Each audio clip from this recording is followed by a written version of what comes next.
बच्चों आज हम टॉपिक 17.5 समझेंगे जो कि चैप्टर का आखिरी टॉपिक है। इसके बाद एक्सरसाइज शुरू हो जाएगी। कहता है importance of chemical kinetics in food industry. इस टॉपिक में सवाल बन सकता है लेकिन वो इतना इम्पोर्टेंट नहीं होता, लेकिन इसको रीडिंग के लिए समझने के लिए ज़रूरी है, क्या पता कोई सवाल बन जाए। हमने देखना है कि फूड इंडस्ट्री में जो केमिकल काइनेटिक्स है यानी रिएक्शन की स्पीड, रिएक्शन का रेट, वो किस तरह से इम्पोर्टेंट है। ऑलराइट, तो देखते हैं, रीड करते हैं, साथ साथ समझते जाते हैं। कहता है the study of reaction rate, reaction का रेट यानी उसकी स्पीड का समझना, पढ़ना, और factor which affect these rate, और ये जो हमने फैक्टर पढ़े पीछे जिनसे ये रेट इफेक्ट होते हैं, play an important role in the food industry. ये तो कोई बात नहीं याद करने वाली। कहता है the rates of chemical reaction which are involve during food ripening. देखें, फूड राइपनिंग यानी खुराक का पकना। जैसा कि आप कोई फल की मिसाल ले लें, जैसा कि मैंगोज़ की मिसाल ले लें, जब वो आते हैं तो वो ग्रीन होंगे, फिर उनके राइपनिंग यानी पकने का प्रोसेस शुरू होगा और एक टाइम आएगा कि जब वो पीक पर होंगे, प्योर येलो, उनकी जो स्मेल है वो बहुत अच्छी होगी और उनका टेस्ट जो है वो बहुत मीठा होगा। सो ये फ्रूट राइपनिंग है। और उसके बाद क्या आना शुरू हो जाएगा, फूड स्पॉइलेज, यानी अगर उस टाइम पर भी हमने वो चीज़ ना बेची, ना सेल की, ना इस्तेमाल की, तो उसके बाद वो मज़ीद स्पॉइल, ख़राब होना शुरू हो जाएगा। तो फूड का राइपनिंग करना, दिस इज़ ऑल्सो रिएक्शन, और फिर फूड का आगे स्पॉइल करना, ये भी रिएक्शन है। तो हमने इनके रेट्स को स्टडी करना है। Alright, are studied for different type of fruit और वेजिटेबल, वेजिटेबल का भी यही हिसाब है। सो कहता है द इंफॉर्मेशन दस ऑब्टेन, ये जो इन्फॉर्मेशन हमें मिलती है, is use to minimize the losses. हम यही तो चाहते हैं कि हम जो नुकसान है, लॉस है, उसको कम से कम कर सकें ड्यू टू स्पॉइलेज। और नुकसान कब होगा, स्पॉइलेज होने की वजह से, हमारे फल सब्जियों का ख़राब होने की वजह से। ये जो फूड साइंटिस्ट हैं, can determine the optimum condition for harvesting. Harvesting क्या होता है कि जब खुराक या फल सब्जियां पक जाती हैं तो उनको काट कर इकट्ठा जमा कर लेना और फिर मार्केट भेजना, यानी ये काट कर जमा करने को हार्वेस्टिंग कहते हैं। तो इन हार्वेस्टिंग के लिए फिर स्टोरेज, देखें फूड को जहाँ पे रखना है, स्टोर करना है, उसके लिए भी कंडीशन सूटेबल होनी चाहिए। एंड देन उसको ट्रांसपोर्टेशन करनी है। देखिए ना, जो फल वगैरह, सब्जियां वगैरह हैं वो बनती हैं देहाती इलाकों में, गांव के इलाकों में, और फिर उनको ट्रांसपोर्ट करवाना भी एक चैलेंजिंग काम होता है फूड प्रोडक्ट को, by studying the rate of enzymatic reaction. देखिए ना, ये रिएक्शन है, कौन सा रिएक्शन, खुराक का राइप पकना और फिर खुराक का ख़राब होना, ये रिएक्शन है। तो यहाँ पर कोई ना कोई एंजाइम इन्वॉल्व होंगे।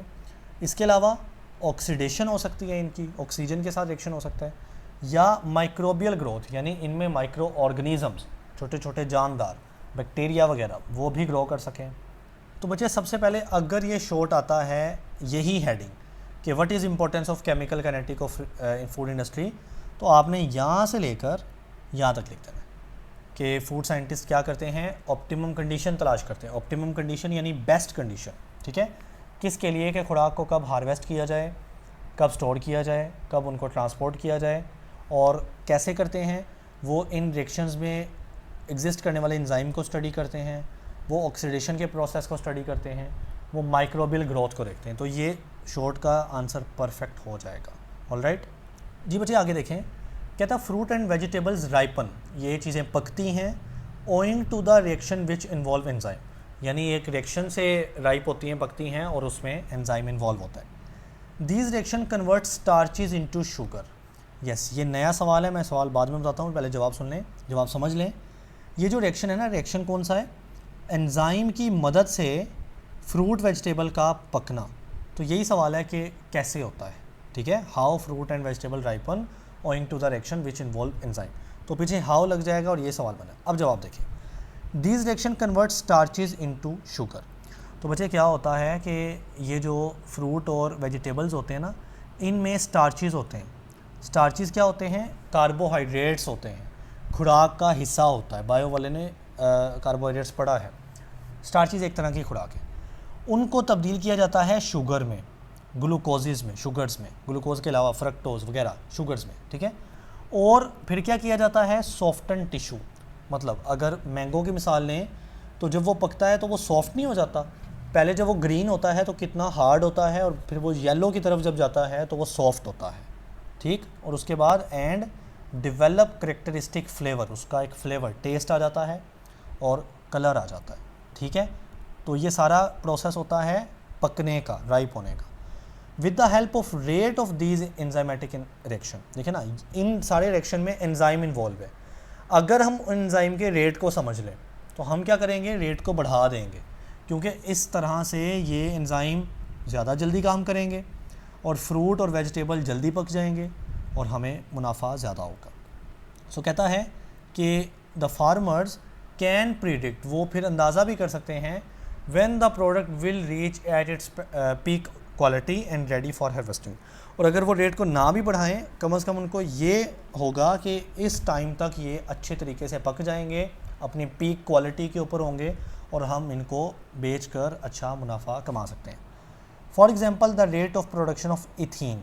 देखिए बच्चे, ये इथीन गैस है और ये बड़ा इंपॉर्टेंट एमसीक्यूज़ है। इथीन एमसीक्यूज़ है, ठीक है।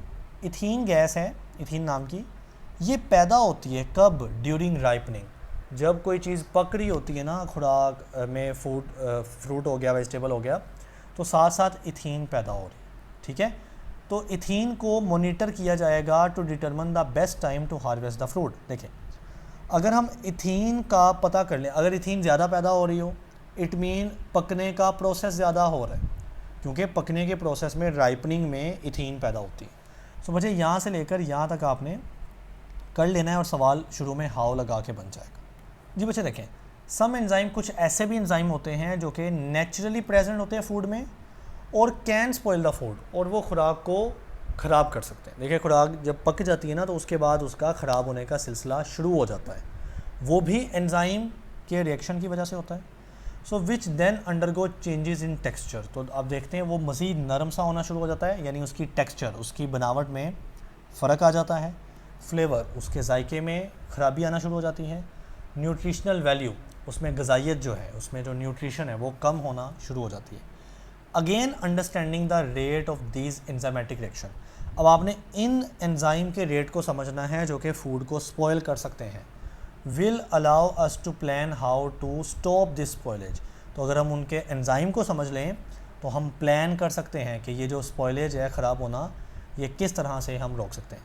तो यहाँ से यहाँ तक सवाल पॉसिबल बन सकता है। देखिए, मैं ये नहीं कह रहा ये इंपॉर्टेंट है, लेकिन पॉसिबल बता रहा हूँ कि जो एंजाइम फ्रूट वेजिटेबल को स्पॉइल करते हैं, उनके रेट को समझना क्यों इंपॉर्टेंट है। So why it is important to understand the rate of enzyme that cause spoilage of fruits. अब आगे देखें, फॉर एग्जांपल मिसाल के तौर पर, if a fruit is known to degrade rapidly during transportation, यानी कुछ फल ऐसे होते हैं जो कि ट्रांसपोर्टेशन यानी सफ़र के दौरान ही स्पॉइल हो जाते हैं, या स्टोरेज, या जब हम उनको स्टोर करते हैं तो वो ख़राब हो जाते हैं। Owing to high temperature, due to high temperature. देखिए, जब ट्रांसपोर्ट किया जाएगा तो कोई एसी या कोई ठंडक तो नहीं होती, वो जो ट्रक है, वो जो गाड़ी है, वो गर्मी से गुजरेगी, हाई टेम्परेचर होगा।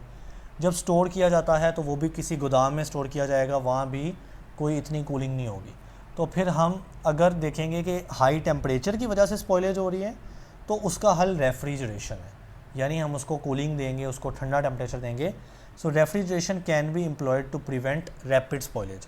तो लिहाजा ये स्पॉइलेज को रोका जा सकता है रेफ्रिजरेशन के ज़रिए।